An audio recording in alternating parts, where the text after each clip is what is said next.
This is from National Review. Lawyer for pregnant NYC nurse involved in bike feud vows to sue media for defamation. Can I give you money, sir? I know they have a GoFundMe for her, but I would provide some money for a lawsuit against the media for lying. The lawyer representing a pregnant New York physician assistant whose confrontation with a group of black men over a rented bike led to her suspension from the hospital plans to sue media outlets that cast her as a racist thief.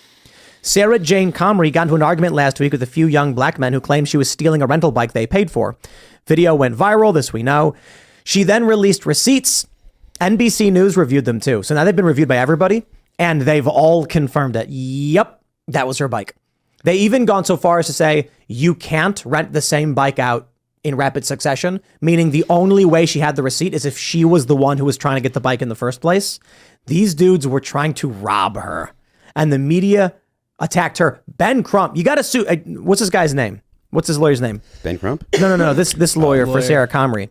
Justin Marino, you got to sue Ben Crump. Yep. For defamation. Yeah, you should. Yeah, so they say a few minor press outlets and the black men involved in the altercation claimed that Comrie was fake crying and stole the bike. Multiple major press outlets also reported the video suggested she stole the bike. Some online figures disparaged Comrie as a Karen, a popular slang term for a white woman who feels entitled to special treatment.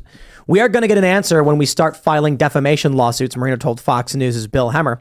She's been called a racist, a thief. There are reasons defamation laws exist, and we plan to pursue that. Well, there was a lot of the headlines on Twitter. It said appears to be stealing a bike, and it's like that word appears is literally it's like the shield preventing you from your libel from your lawsuit, right? So, like I said, no matter how much you hate the journalists, you don't hate them enough. You really should hate them more. You cannot. You can't hate them enough. I love the Michael Malice quote about, the job will be done when the average journalist is looked at like a tobacco lobbyist. That's the respect they deserve. They're disgusting. They want the race war. Yeah. It can't come soon enough. The thing is, like, I know I talked about this on Twitter the other day. There was this in the NDAA of 2012, the Smith Modernization Act of 2012, that allowed the federal government to propagandize people. That coincides with the singularity of everybody having a cell phone in their pocket and having the internet connected to them. The media jumped at the chance to feed the people the story that the government wanted. And I can't, the reason that there's so many people that feel very homogenized one way is because the federal government has been shoving a narrative down our throats. Yeah. And it is reflected in the way the population looks at other people. You look at the way the left looks at the right, the whole, what was it? Not the disposables, the deplorables, and all that stuff that goes along with it. They're just, the race. They're all racist. They're all this. They're all that, and it's a narrative that is shoved down everyone's throat. Like we were talking earlier, all the magazines are the same. It doesn't matter if it's GQ or if it's Time or if it's Rolling Stone. They're all shoving the same message down their throat. Teen Vogue. The federal government. Exactly, yeah.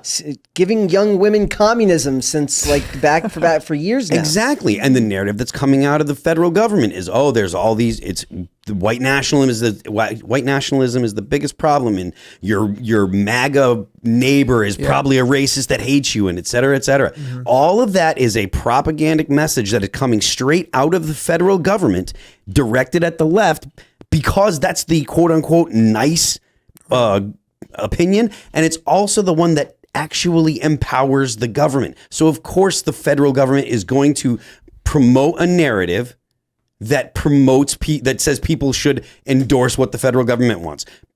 Higher taxes and more power and authority to the federal government. So I think that has been a big part of the reason why everyone on the left seems to have the same opinion and knows nothing about the right. They don't know anything about independence. They only know that what the left has been told to think, essentially.